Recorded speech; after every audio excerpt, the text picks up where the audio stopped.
Today I'm going to make an amazing Paludarium for my Axolotl. I started off by putting gravel down and then took a look at my selection of rocks that I collected. This is basalt rock, absolutely huge, and it's going to allow me to make a large retaining wall at the back of the tank. Now I was worried about the pressure of the rocks on the glass. I was going to put them on top of the gravel, but then there's still pressure points. So I put down some foam first and then piled the gravel in on top of that, which meant I had a soft base for all these heavy rocks to sit on. Once I created the first layer of the wall, I then piled more stones in the background area, which would give me a firm base for the second layer of the wall to sit on. And then it was just a case of interlocking all the rocks and just building up height.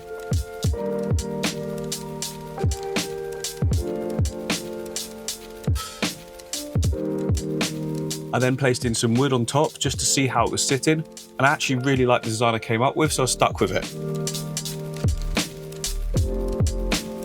In the bottom right section of the retaining wall, I left it completely clear and didn't pile up the gravel.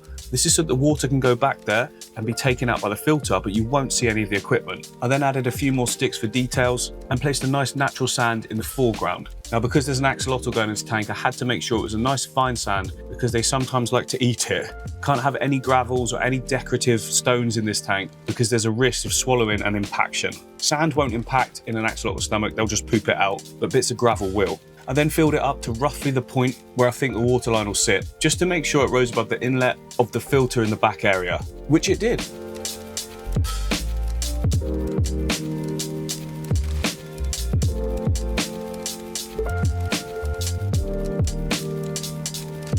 I then had to modify the outlet of the filter because otherwise it was just going to be shooting water in thin air, splashing everywhere. So I found a pipe that was the right diameter and spread it all the way along the rocks.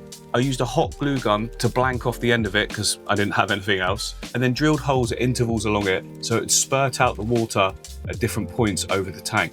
I placed moss on anywhere that the water was splashing, which wicks the water and just travels down in front of the rocks then. I collected cushion moss and just placed it on areas where there was a little bit of moisture.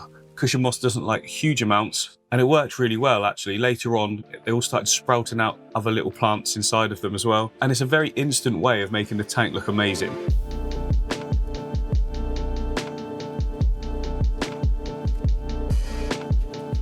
Then it's time to place in ferns, which are like my favourite plants. But obviously they've got loads of soil around the base. So I took off most of the soil and then made these little packets out of filter floss to put them in. The filter floss wicks any of the water and makes sure that the roots then are staying moist but not too wet. This is a bit of experiment at the time and I didn't know if it worked, but as you can see later on, it really did.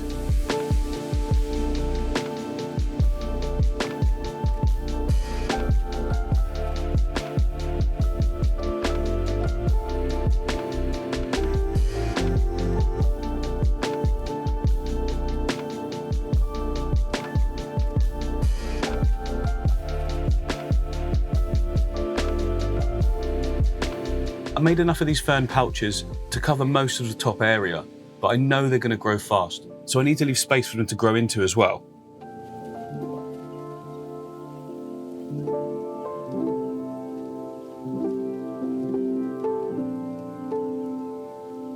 I also made the same packets with ivy, which again was completely experimental, but worked really well.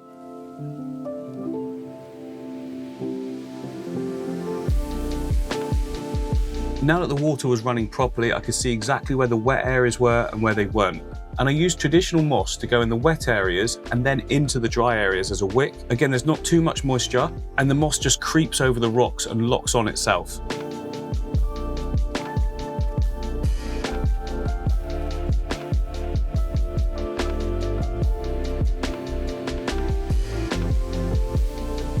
In the middle section of the tank where I didn't place rocks, I poured in lots and lots of aqua soil into the back section. There's no gaps coming through, so it all stayed in one place. But what this means is I can put aquatic plants in there now with just the roots in the water and then the emergent growth all coming out the top. This is how they're actually grown in the greenhouses, and it works really well. Then I added aquatic plants into the foreground area. Now these are fully submerged, and I know the sand at the very front is going to be kicked up because axolotls just like to go backwards and forwards along the front glass. So I pushed them deep into cracks and the deep sand where it meets the rocks. For foreground decoration, I glued Anubias and Businesses to rocks. That way it will just stay put on there. These plants don't need to be in any substrate. They pull nutrients from the water column and just bring that greenness a bit more forward.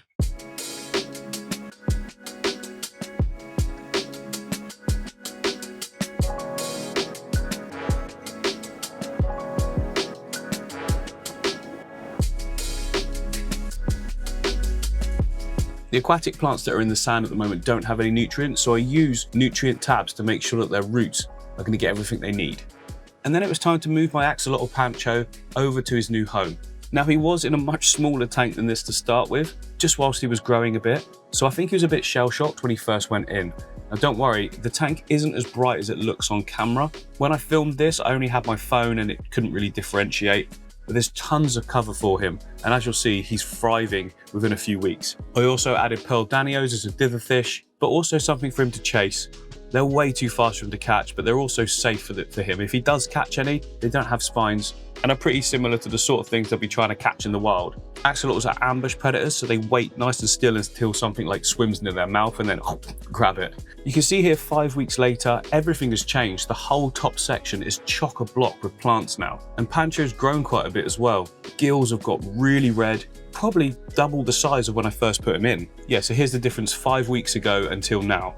So much more fernage in that top area, but we did hit a diatom phase. It's not something to worry about, it's very normal, doesn't hurt the fish or the axolotl, and to be honest, most of the diatoms were just on the front glass, so an easy fix. A quick scrape and a water change sucking up any of the mess, and it was back to looking amazing again. I'd say about 80 to 90% of the tanks that I create, within the first 3 to 4 weeks, I get a diatom algae outbreak. It's kind of just the tank trying to balance itself out and completely normal. Most of the time, I just let it do its thing and then have one big cleanup at the end. I just find that way easier because I've got quite a lot of tanks. But if it's at home, you can just keep on top of it quite easily. A little wipe down every day, a couple of water changes, and it'll be absolutely fine. Things like snails as well can help massively just to keep background levels of algae down. Now granted, not everyone wants them in their tank, but I just think they're fantastic for any planted aquarium. I use a colander and fill the tank back up to the desired level. Pouring into the colander like this stops the substrate being stirred up. Remember, we've got root tabs down in the deep areas of the sand. We don't want to disturb those because the plants will definitely be getting rooted and settled in by now.